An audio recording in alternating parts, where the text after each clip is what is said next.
बहुत समय पहले की बात है। शिवधाम नाम का एक शहर था। इस शहर में कपिल अपनी पत्नी और 2 बच्चों के साथ रहता था। कपिल का स्वभाव बहुत ही गंदा और खराब था। वह अपनी पत्नी और बच्चों के साथ बहुत बुरा व्यवहार करता था। वह एक सरकारी नौकरी करता था, जिसके वजह से उसको इस चीज का बहुत ज्यादा ही घमंड था। वह सोचता था उसके बिना परिवार नहीं चल सकता है। मैं ही सब कुछ हूँ, मेरे बिना इस परिवार में खाना पीना सब बंद हो जाएगा। वह इस घमंड में चूर था। उसको इस चीज का पता ही नहीं था किसी भी आदमी के वजह से किसी की जिंदगी नहीं चलती है। कपिल की पत्नी का नाम कमला था। वह घर का काम करती और बच्चों का देखभाल करती थी। कमला इतनी पढ़ी लिखी नहीं थी वह अपने पति को उल्टा जवाब दे सके, उसका सामना कर सके। वह हमेशा अपने पति की डांट फटकार को सुनती रहती, घर को संभालती रहती थी। वह और उसके बच्चे बहुत दुखी थे। उसके पिता किसी से कभी भी प्यार से बात नहीं करते थे, हमेशा सब पर चिल्लाना और अपनी बात मनवाते थे, जिसके वजह से पूरा परिवार दुखी था, हमेशा तंग रहता था। कमला का एक बेटे का नाम रोहन था। वह स्कूल में पढ़ता और घर के सारे काम में अपनी मम्मी की मदद करता था। वह पढ़ने और खेलकूद में ठीक ठाक था। उसका दूसरा बेटा साहिल था। वह खेलकूद में बहुत तेज था, पढ़ाई में थोड़ा कमजोर था, जिसके वजह से उसके पिता उसको हमेशा डांटते रहते थे। हमेशा बोलते कि तुम पढ़ाई पर ध्यान क्यों नहीं देते, हमेशा खेलकूद ही क्यों करते रहते हो, खाली पैसा बर्बाद करते हो और कुछ नहीं करते। इसी तरीके से पूरा परिवार अपनी जिंदगी व्यतीत कर रहा था। कमला अकेले में बैठकर यह सोचती रहती कि क्या किया जाए जिसके वजह से उसके पति का ताना सुनना बंद हो जाए। वह अपनी जिंदगी अपने बच्चों के साथ खुशी खुशी बिता सके। उसको कुछ समझ में नहीं आ रहा था। वह बहुत ही दुखी रहने लगी। जब उसके बच्चे धीरे बड़े होने लगे तो उनको भी समझ में आने लगा उसके पिता का स्वभाव ही खराब है। उनको कभी भी प्यार नहीं देते हैं, कभी भी पैसा मांगने पर हमेशा ताना देना और चिल्लाना ही रहता था। इसलिए बच्चे भी जरूरत पड़ने पर भी पैसा नहीं मांगते थे। बच्चे अब बड़े हो गए थे, अब उनकी पढ़ाई भी पूरी हो गई। बहुत कोशिश करने के बाद जब उनको नौकरी नहीं मिली तो उसके पिता उसको बहुत ताने देने लगे। तुमने मेरा पैसा बर्बाद कर दिया है, पढ़ाई लिखाई कुछ की नहीं, बस समय बर्बाद किया है। पैसा कमाने की तो हिम्मत नहीं है, बस पैसा मांगने आ जाते हो। यही सब ताने सुन सुनकर दोनों बच्चे बहुत दुखी हो गए। उन्होंने सोच कि कुछ ऐसा किया जाए जिससे घर में हम पैसा कमा सके और यह ताना भी बंद हो जाए।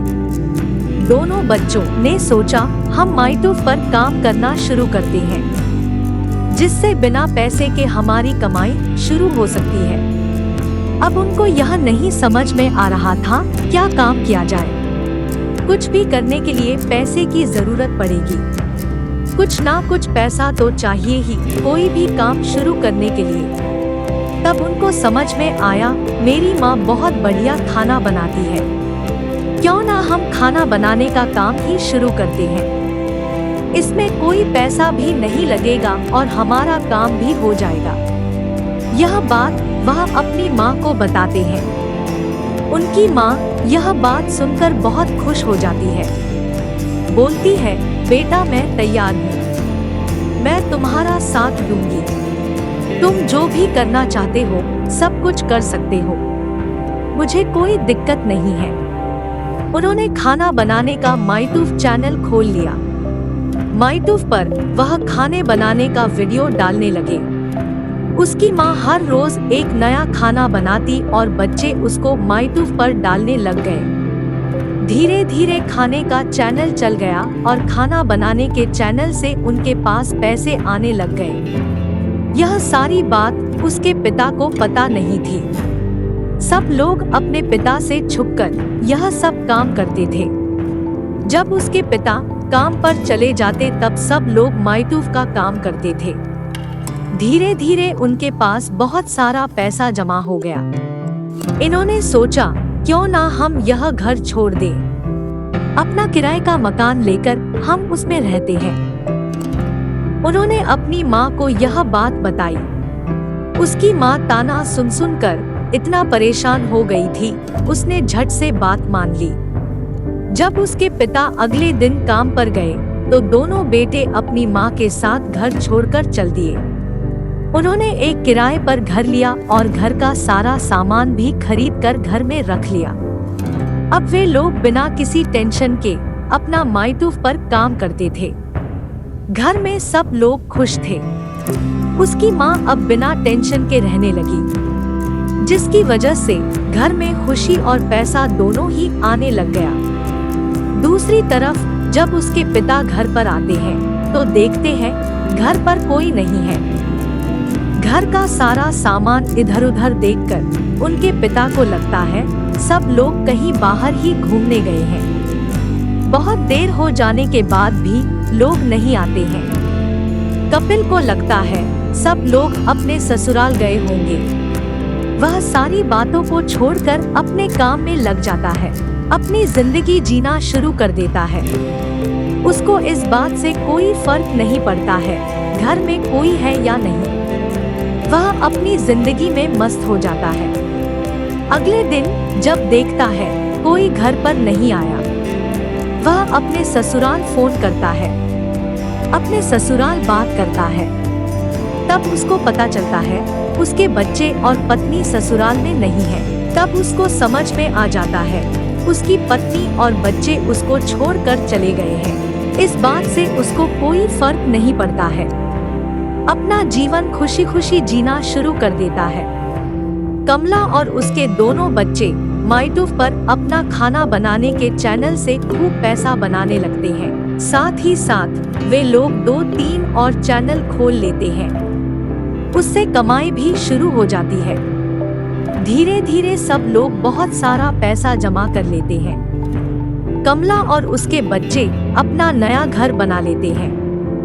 वे लोग अपने नए घर में चले जाते हैं, अपनी जिंदगी सुकून के साथ जीते हैं। उन लोगों के पास किसी भी चीज की कोई कमी नहीं थी। पूरा परिवार खुशी खुशी रह रहा था।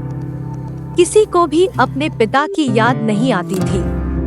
कमला अपने पति को पूरी तरीके से भूलकर अपने बच्चों में खो गई। इधर उनका पिता अकेले रहता था। खूब शराब पीने लगा और अपना जीवन शराब में ही व्यतीत करने लगा। ज्यादा शराब पीने के कारण उसकी तबीयत खराब होने लगी। धीरे धीरे उसकी तबीयत बहुत खराब होने लगी।